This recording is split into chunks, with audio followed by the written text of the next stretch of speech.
Hello मेरे प्यारे बच्चों। आज के वीडियो में हम कक्षा 9 की जो गणित है प्रश्नावली 1.4 जो कि बहुत ही ज़्यादा आसान है उसको हम सॉल्व करने वाले हैं वन शॉट वीडियो में। चलिए वीडियो को स्टार्ट करते हैं।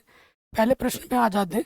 प्रश्न क्या बोल रहे हैं, बताइए नीचे दी गई संख्याओं में कौन कौन परिमेय है, कौन अपरिमेय है। तो इस प्रश्न को करने के लिए आपको कॉपी में कुछ लिखना पड़ेगा बच्चों। ठीक है, एक नोट करके लिख लीजिए। देखो बच्चों, मैं यहाँ कुछ लिखवा रहा हूँ। जैसे प का मतलब परिमेय से होगा। प का मतलब परिमेय। अगर किसी परिमेय संख्या में कोई अपरिमेय संख्या जुड़ रही है, घट रही है, गुणा हो रही है या फिर भाग हो रही है तो हमेशा अपरिमेय रहेगा। हमेशा क्या रहेगा? अपरिमेय। और अगर दोनों परिमेय संख्याएं, ठीक है, एक परिमेय, दोनों परिमेय संख्या है, इधर वाला भी उधर वाला भी, आप जोड़ो, घटाओ, गुणा करो या भाग करो, वो हमेशा परिमेय ही रहेगा। अगर दोनों में से कोई भी एक अपरिमेय हो गया और उसको आप जोड़ रहे हो, घटा रहे हो, गुणा कर रहे हो या भाग कर रहे हो, वो हमेशा अपरिमेय रहेगा। तो इस छोटे से नोट को अपने कॉपी में रखिए, अपने दिमाग में रखिए। इसका प्रयोग कक्षा 9 के साथ साथ कक्षा 10 में भी होना है। ये बहुत इंपॉर्टेंट है। ठीक है, ध्यान रखिएगा। दोनों में से कोई भी एक अपरिमेय अगर हो जाता है तो अपरिमेय आएगा। अगर दोनों परिमेय है तो परिमेय ही आएगा। अगर आपके मन में आ रहा होगा कि भैया दोनों अगर अपरिमेय हो जाए, ठीक है, दोनों अगर अपरिमेय हो जाएंगे, यहाँ पर एक केस बनता है। केस किसका बनता है? देखिए, अगर अपरिमेय संख्या दोनों अलग अलग हैं और उनको आप जोड़ो, घटाओ, गुणा करो या भाग करो, अगर दोनों संख्या अलग अलग हैं तो अपरिमेय ही आएगी। अगर अलग अलग हैं, दोनों के दोनों अलग अलग हैं तो हमेशा अपरिमेय रहेगी। ठीक है, अगर सेम टू सेम हो गया, इसमें एक केस बन जाता है। अगर सेम टू सेम हो गया, जैसे ये अंडर रूट 2 है, इसमें आपने अंडर रूट 2 जोड़ दिया तो ये हो जाएगा 2 अंडर रूट 2। तो ये क्या हो जाएगा? ये तो अपरिमेय हो जाएगा। सेम टू सेम में बस प्लस के केस में अपरिमेय रहता है, लेकिन अगर आप अंडर रूट 2 में से अंडर रूट 2 घटा दोगे तो 0 होता है, जो कि परिमेय है। अगर आप अंडर रूट 2 को अंडर रूट 2 से भाग दे दोगे तो 1 आ जाएगा, जो कि परिमेय है। और अंडर रूट 2 को अंडर रूट 2 से गुणा कर दोगे तो 2 आ जाएगा, जो कि परिमेय है। कहने का मतलब अगर दोनों अपरिमेय संख्या है बच्चों और दोनों अलग अलग हैं, अगर आप उनको जोड़ो, घटाओ, गुणा करो, भाग करो, हमेशा अपरिमेय रहेगा। लेकिन दोनों सेम टू सेम आ जाए अपरिमेय, तो अगर जोड़ने पे अपरिमेय आता है, बाकी घटाओ, गुणा करो, भाग करो, हमेशा क्या देगा? हमेशा परिमेय देगा। तो जितने भी केस हैं ये आपकी किताब में नहीं लिखे हुए हैं, वो मैंने आपको यहाँ लिखवा दिए और इसको तो एग्जाम्पल की मदद से भी समझा दिया है। ठीक है, इसे कॉपी में लिख लीजिएगा क्योंकि इसका उपयोग अभी भी होगा और आगे भी होगा। ठीक है, तो इतना लो हो गया। अब हम आ जाते हैं पहले वाले प्रश्न में। यही हाथों हाथ कर रहे हैं, देखो। दो क्या है? एक परिमेय संख्या है, अंडर रूट 5। अब अभाज्य संख्या के ऊपर अंडर रूट लगा है तो ये अपरिमेय संख्या है। अभी मैंने बोला अगर एक परिमेय हो और एक अपरिमेय हो, चाहे जोड़ा हो, घटा हो, गुणा हो, भाग हो, तो क्या आ जाता है? अपरिमेय। तो पहली वाली संख्या क्या होगी? अपरिमेय संख्या। पहली वाली संख्या क्या हो जाएगी? अपरिमेय। फिर यहाँ पे आ जाइए, एक क्या है? परिमेय। अंडर रूट 2 क्या है? Under root 2। अभाज्य संख्या के ऊपर अंडर रूट लगाए तो ये अपरिमेय। एक परिमेय और एक अपरिमेय भागा बट्टे का मतलब क्या होता है? भागा। तो ये भी क्या आ जाएगा? अपरिमेय।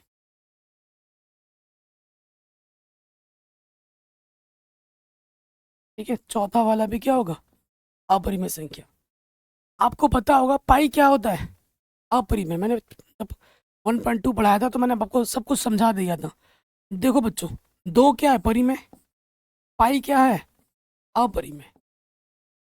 ना, दो और पाई में गुणे का संबंध है। दो परिमेय, पाई अपरिमेय, तो परिमेय गुणा अपरिमेय क्या होता है बच्चों? अपरिमेय।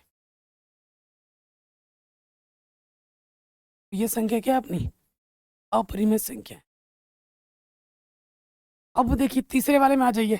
अंडर रूट 7 यहाँ दिख रहा है, अंडर रूट 7 यहाँ दिख रहा है, कटा और 2 बचा, नीचे 7 बचा। पी बट्टे क्यू के रूप में, बट्टे में 0 नहीं है तो ये क्या है बाबू? परिमेय है। तीसरा वाला क्या है? परिमेय है। ठीक है, इसमें आ जाओ, देखो सेकंड वाले में प्लस का अंडर रूट 30 है, माइनस का अंडर रूट 30 है, कटा, क्या बचा? सिर्फ 3। ठीक है, 3 क्या होती है? परिमेय संख्या, क्योंकि इसके बट्टे में कुछ नहीं तो मैं एक लिख सकता हूँ पी बट्टे क्यू के रूप में। तीसरा वाला भी क्या हो जाएगा, परिमेय संख्या। कौन सी परिमेय है कौन सी अपरिमेय, आराम से हो गया। ऐसा क्वेश्चन एग्जाम में आ सकता है 1 नंबर में। कोई दिक्कत दुविधा बच्चों, यहाँ तक कोई परेशानी नहीं होगी। आगे बढ़ते हैं। कह रहे निम्नलिखित व्यंजकों में से प्रत्येक व्यंजक को सरल कीजिए। तो प्रत्येक को हल करते कि करके सबसे पहले वाले पे आ जाऊं। हमारे पास क्या है, 3 + √3, फिर यहाँ पर है 2 + √2। अब इसको कैसे करते हैं, देखो 3 यहाँ पर है, गुणा इस पूरे के साथ होगी। 3 गुणा, गुणे का ब्रैकेट का मतलब गुणा होता है, 3 की गुणा इसके साथ, यहाँ पर चिन्ह कौन सा, प्लस लगा दो। फिर हमें गुणा करना है √ से इसके अंदर, ठीक है।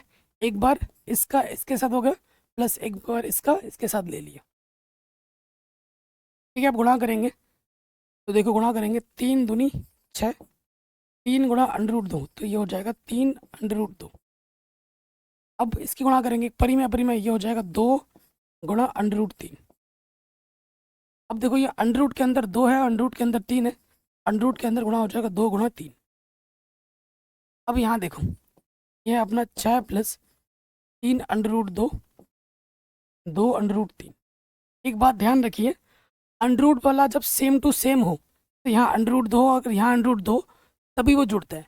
√ जब सेम होता है दोनों का, तभी वो जुड़ता है, तभी वो घटता है। यहाँ √3 है, यहाँ √ है, तो ये कभी जुड़ेंगे नहीं, कभी घटेंगे नहीं आपस में।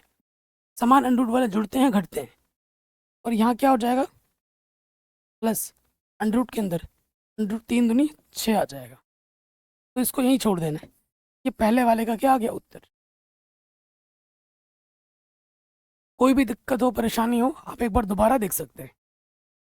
फर्स्ट वाला हो गया, अब आ जाओ सेकंड वाले पे।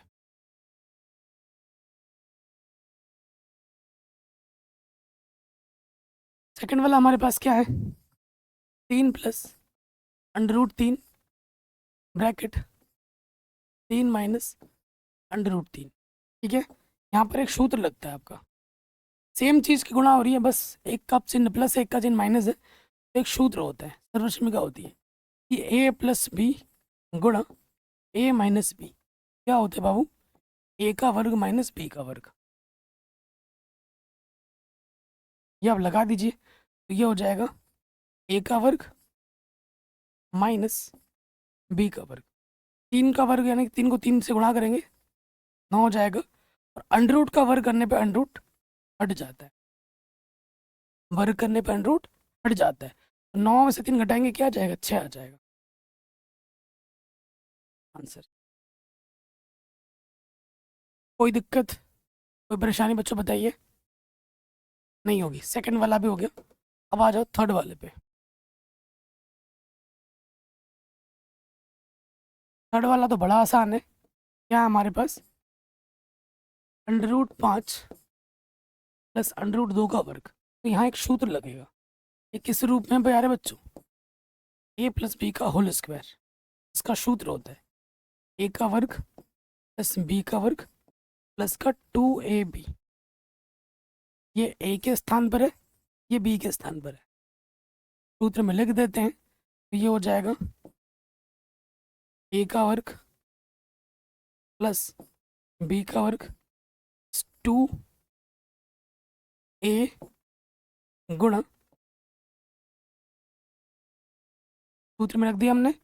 अब अभी मैंने आपको बताया था कि भैया √ का वर्ग करने पे √ हट जाता है, तो यहाँ से √ हटेगा, यहाँ से भी √ हट जाएगा, और यहाँ क्या होगा, √5 गुणा √2, √ के अंदर गुणा हो जाएगा 5 गुणा 2, ठीक है। तो यहाँ देखिए क्या हो जाएगा, 5 और 2 कितना हो जाएगा, 7, और 5 दूनी √ के अंदर 10। ये हमको हमारा क्या मिल गया,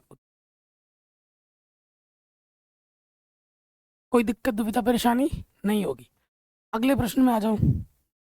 चौथा वाला बड़ा आसान है। क्या है हमारे पास, √5 माइनस √2, √5 प्लस √2, ठीक है बच्चों। फिर से वही सूत्र लगेगा यहाँ पर। अब देखोगे कि भैया ये क्या है, A - B गुणा ए प्लस बी के रूप में। इसका सूत्र होता है ए स्क्वायर माइनस के बी स्क्वायर। ठीक है, लगा दो। सूत्र में रखेंगे ए की जगह पर √5 है, ए का वर्ग माइनस बी का वर्ग। अंडरूट का वर्ग करने पे अंडरूट हट जाते हैं, यहाँ से 2 बचेगा। 5 में से 2 घटाएंगे 3 आ जाएगा। कितना आसान है। ठीक है, आप खुद सोचो कितना ज़्यादा आसान है। क्लास तीसरी चौथी के बच्चों को भी बताऊंगा ना, वो भी आराम से कर देगा। इतना आसान प्रश्न है। हो गया बड़े आराम से, कोई दिक्कत नहीं है। अगले प्रश्न पे आ जाते हैं। कह रहे हैं आपको यह याद होगा कि पाई को एक वृत्त की परिधि और उसके व्यास के अनुपात से निरूपित किया जाता है, अर्थात पाई बराबर C/D होता है। इस तथ्य का अंतर्विरोध करता हुआ प्रतीत होता है कि पाई अपरिमेय है। इस अंतर्विरोध का निराकरण आप किस प्रकार करेंगे? देखो, आप जानते पता पाई क्या होता है बच्चों? तो मैं बता दूं, ये वृत्त है हमारा। ठीक है, ये हमारा वृत्त है। ठीक,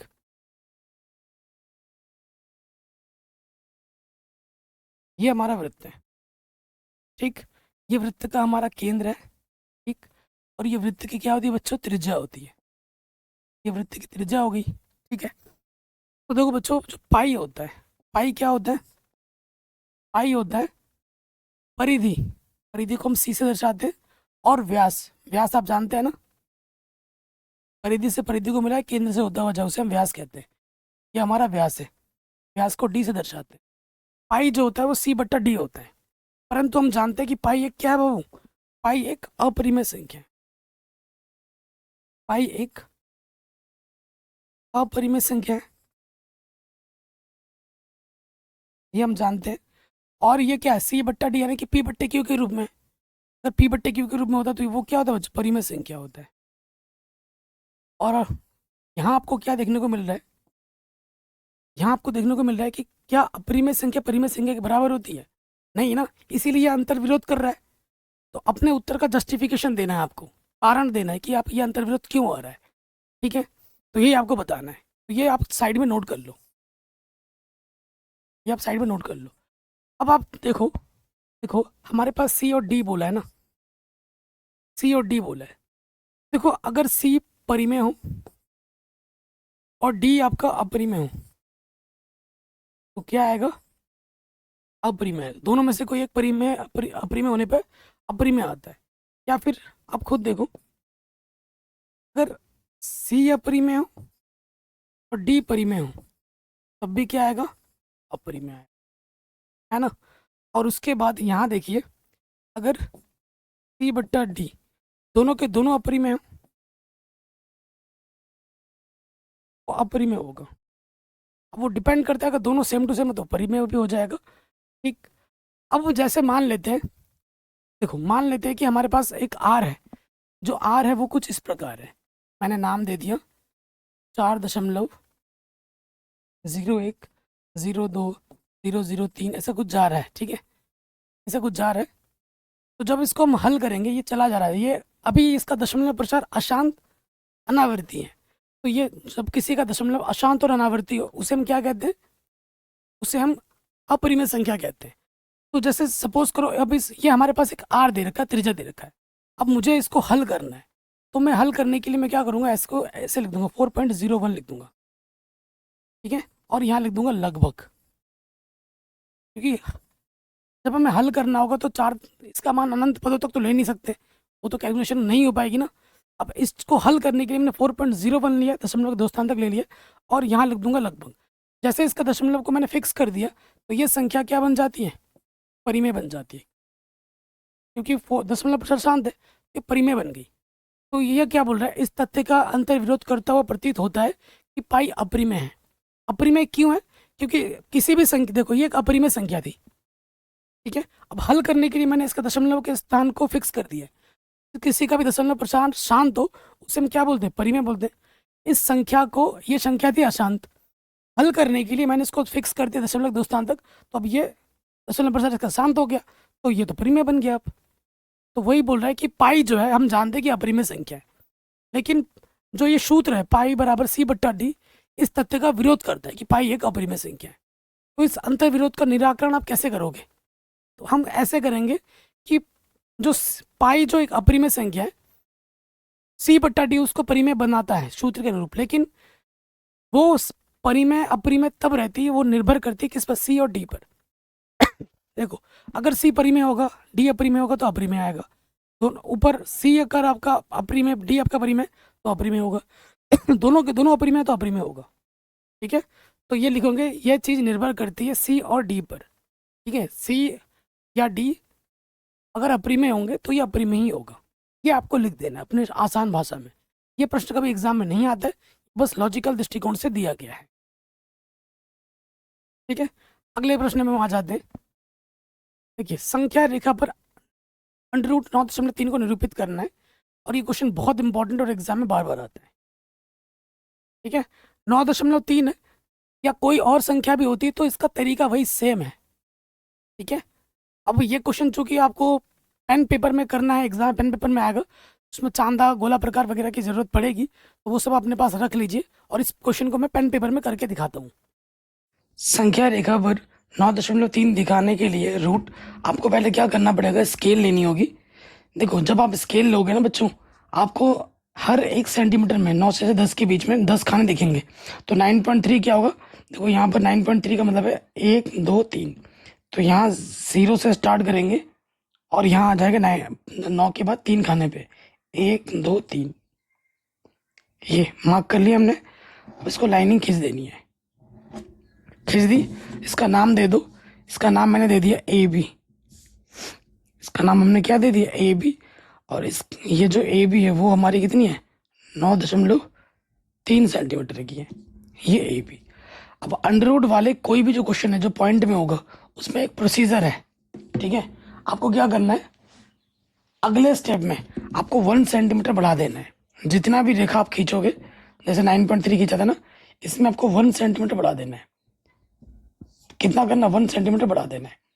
तो ये देखिए 1 और ये 2 तक ले जाओ, 1 सेंटीमीटर हमने बढ़ा दिया। ठीक है, और इस वाले पॉइंट का नाम हमने क्या दे दिया, सी दे दिया। बी से लेकर सी तक कितनी दूरी है, 1 सेंटीमीटर है। कोई दिक्कत यहाँ तक, परेशानी बच्चों यहाँ तक नहीं होगी। अगला काम जो आपको करना है वो क्या करना है, इस ए और सी का बाइसेक्टर निकालना है। ठीक है, बाइसेक्टर का मतलब कैसे निकालते हैं, अर्धक, अर्धक निकालना है आपको। अर्धक निकालने के लिए क्या, आधे से ज़्यादा ले लो, ऊपर से एक चाप काटोगे, वही चाप आपका नीचे से भी आ जाएगा। सेम इसको बिना हिलाए डुलाए अब आप ए पे रखोगे, ये कटा और ये कटा, दोनों जो कटान बिंदु आई हैं उसको मिलाते हुए हम क्या खींच लोगे, रेखा खींच लोगे। ठीक है, दोनों को मिलाते हुए क्या खींच लेंगे, रेखा, ये और ये।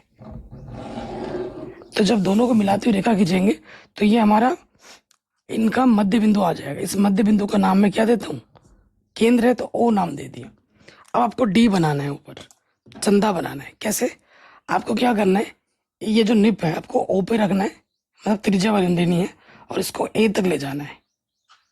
यहाँ से और यहाँ से देखोगे दूरी समान आ रही है। अब क्या करो, मिला दो। ऊपर क्या बना दिया, डी बना दिया, अर्धवृत्त बना दिया। कोई दिक्कत यहाँ तक, कोई परेशानी यहाँ तक नहीं होगी। डी बनाने के बाद अगला जो काम है, आपको बी से लंब डालना है। बी से क्या डालना है, लंब।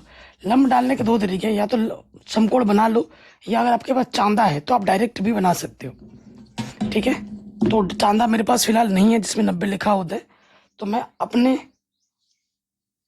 देखो यहाँ पे जा रहा हूँ, ये बी पे है, बी से मैंने 90 का कोण बनाते रेखा खींच दी। आगे तक जाना है, लेकिन कहाँ तक जाना है अपने को, यहाँ तक। ठीक है, यहाँ पर अपना कितने का कोण होगा, 90 का होगा, मैं लिख भी देता हूँ 90। ठीक है, ये बी हो गया, ये सी हो गया। इस वाले बिंदु को मैं क्या बोलता हूँ, डी बोल देता हूँ। हो गया। अब नेक्स्ट काम क्या करना है, अब आपको बी और सी को माप लेना है, सॉरी बी और डी को माप लेना है। ठीक है, बी और डी को माप लिया मैंने, ये माप लिया। अब माप तो लिया, लेकिन अब ये इस रेखा को थोड़ा आगे बढ़ा देते हैं।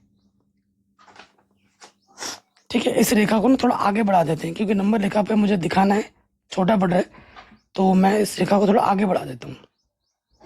कितना भी आगे बढ़ा सकते हैं। ठीक है, इस रेखा को मैंने आगे बढ़ा दी।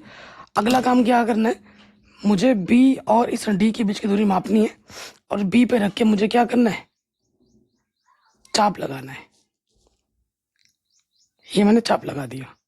ठीक है, जी तक गया। अब जब मैंने चाप लगाया तो यहाँ पे आया चाप। ठीक है, यहाँ पे आया चाप, तो इसकी जो लंबाई होगी, इस बिंदु का नाम बी सी डी, इस बिंदु का नाम ई बोल देते हैं। सो यहाँ से लेकर इस ओ बिंदु से लेकर ई तक की जो दूरी होगी में ही होगा। ये आपको लिख देना अपने आसान भाषा में। ये प्रश्न कभी एग्जाम में नहीं आता है, बस लॉजिकल दृष्टिकोण से दिया गया है। ठीक है, अगले प्रश्न में वहां जाते हैं। देखिए, संख्या रेखा पर √9.3 को निरूपित करना है, और ये क्वेश्चन बहुत इंपॉर्टेंट और एग्जाम में बार बार आता है। ठीक है, 9.3 या कोई और संख्या भी होती है तो इसका तरीका वही सेम है।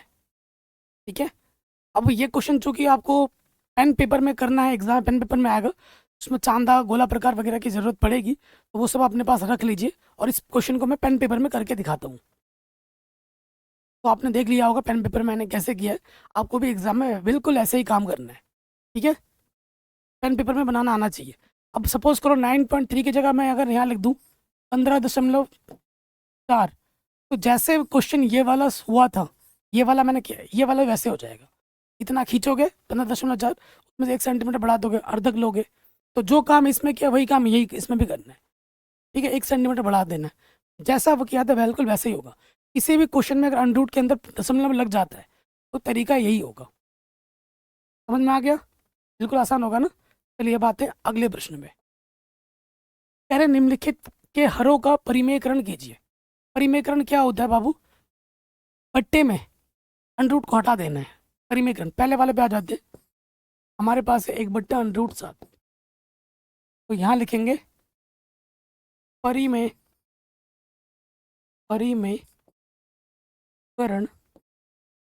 करने पर, परिमेयकरण करने पर कर दो परिमेयकरण। तो जो भी अंडरूट बट्टे में होता है उसको सेम संख्या से ऊपर नीचे गुणा करना होता है। पहले जो संख्या दे रखी है उसको तो वैसे के वैसा लिखोगे, बट्टे में अंडरूट है, जो भी संख्या उसको ऊपर नीचे सेम टू सेम गुणा कर देना होता है। करो, √7 = √7, √7 गुणा √7, 2 बार गुणा होने पे अंडरूट हट जाता है। बट्टे से देखो अंडरूट हट गया, ये इसका क्या हो गया? परिमेयकरण हो गया। फर्स्ट वाला हो गया। सेकंड वाला इंपॉर्टेंट है, एग्जाम में बार बार आते हैं। ठीक है, सेकंड वाले में आ जाओ।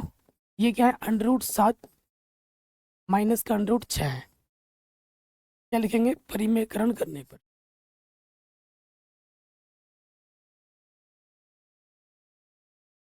परिमेयकरण करने पर। परिमेयकरण क्या होता है दोस्त?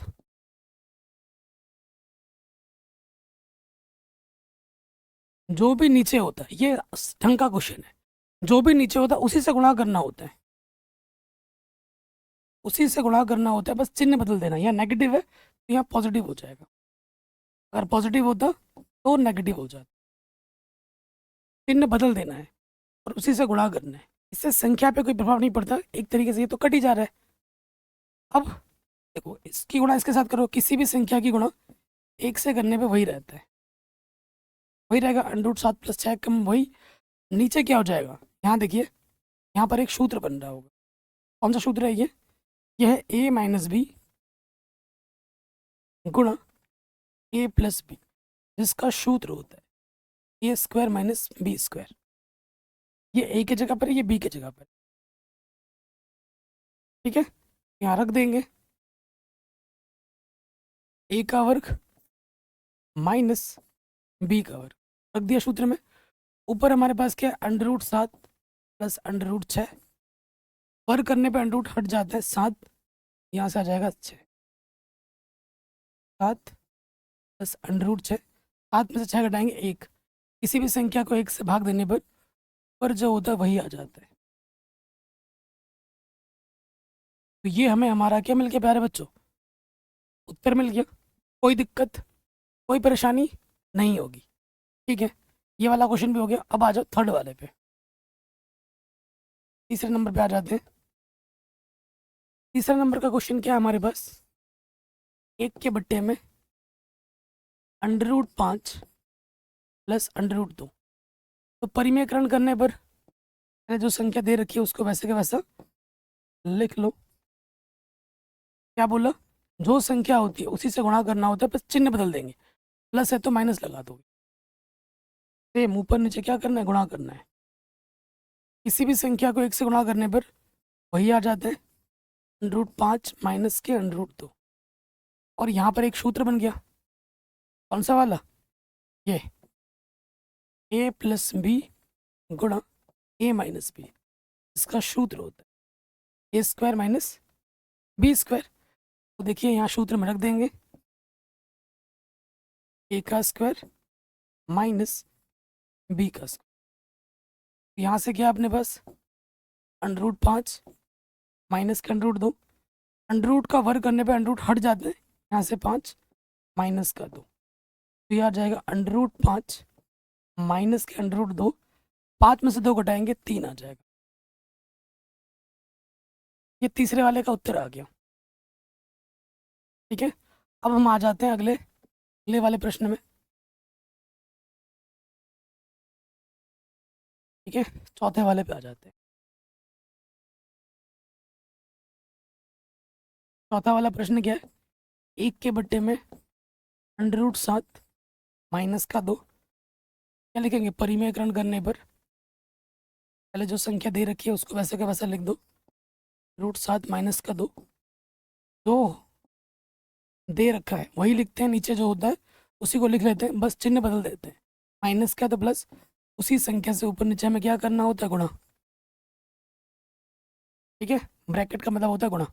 किसी भी संख्या को 1 से गुणा करेंगे वही आ जाता है, √7 प्लस 2। ठीक है, तो यहाँ क्या हो जाएगा, एक सूत्र लग जाएगा, कौन सा वाला, a माइनस बी गुणा a प्लस बी। इसका सूत्र होता है a² माइनस के b²। ये a के स्थान पर, ये b के स्थान पर है, तो ये हो जाएगा a² माइनस b²। पर है हमारे पास √7 प्लस 2, अंडर का वर्ग करने पे अंडर हटा, 2 का वर्ग करेंगे 2 दूनी 4, तो ये आ जाएगा √7 प्लस 2। 7 में से 4 घटाएंगे 3 आ जाएगा।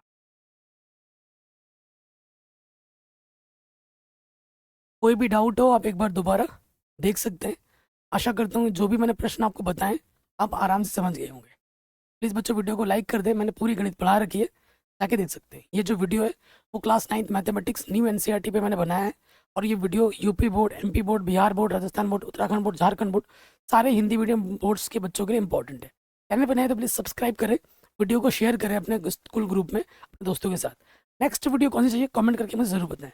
जय हिंद, मिलते हैं आपसे नए वीडियो में।